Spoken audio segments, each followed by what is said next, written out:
Kalamassery polytechnic കോളേജിന്റെ boys ഹോസ്റ്റലിൽ നിന്ന് കഞ്ചാവ് പിടികൂടിയ സംഭവത്തിൽ കൂടുതൽ അറസ്റ്റുകൾ ഉണ്ടായേക്കും.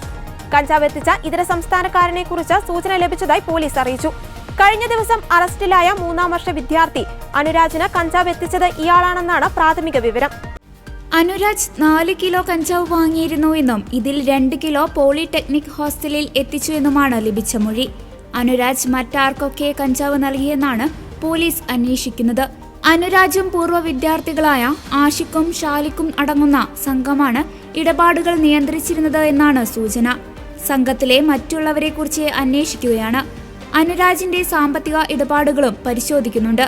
കഴിഞ്ഞ വെള്ളിയാഴ്ച പുലർച്ചെയാണ് കളമശ്ശേരി പോളിടെക്നിക്കിൽ നടത്തിയ പരിശോധനയിൽ 2 കിലോയോളം കഞ്ചാവ് പിടികൂടിയത്.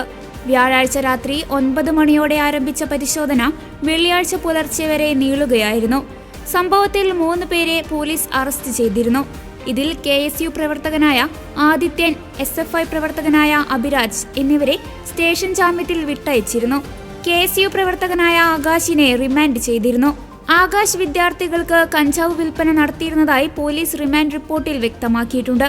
പിന്നാലെ ഇവർക്ക് കഞ്ചാവ് നൽകിയ ആഷിഖ്, ഷാലിഖ് എന്നീ പൂർവ്വ വിദ്യാർത്ഥികളെ പോലീസ് അറസ്റ്റ് ചെയ്തിരുന്നു. ഇതിൽ ഷാലിഖ് ക്യാമ്പസിലെ KSU നേതാവായിരുന്നു. ഇവരുടെ മൊഴിയുടെ അടിസ്ഥാനത്തിലാണ് കേസിലെ മുഖ്യപ്രതികളിലൊരാളായ അനുരാജിനെ പോലീസ് കസ്റ്റഡിയിലെടുത്തത്. അനുരാജിന് വേണ്ടിയാണ് കഞ്ചാവ് എത്തിച്ചതെന്ന് ഇരുവരും മൊഴി നൽകിയിരുന്നു. നേരത്തെ പോളിടെക്നിക്കിലെ പ്രിൻസിപ്പൽ പോലീസിന് നൽകിയ കത്താണ് ഈ കേസിൽ ഏറ്റവും നിർണായകമായത്. ക്യാമ്പസിൽ ലഹരി ഇടപാട് നടക്കുമെന്ന സൂചന നൽകി കളമശ്ശേരി പോളിടെക്നിക്കിലെ പ്രിൻസിപ്പൽ പോലീസിന് കത്ത് നൽകിയിരുന്നു. മാർച്ച് 12-നായിരുന്നു പ്രിൻസിപ്പൽ കത്ത് നൽകിയത്. ലഹരിക്കായി ക്യാമ്പസിൽ പണപ്പിരിവ് നടക്കുന്ന വിവരവും പ്രിൻസിപ്പൽ അറിയിച്ചിരുന്നു.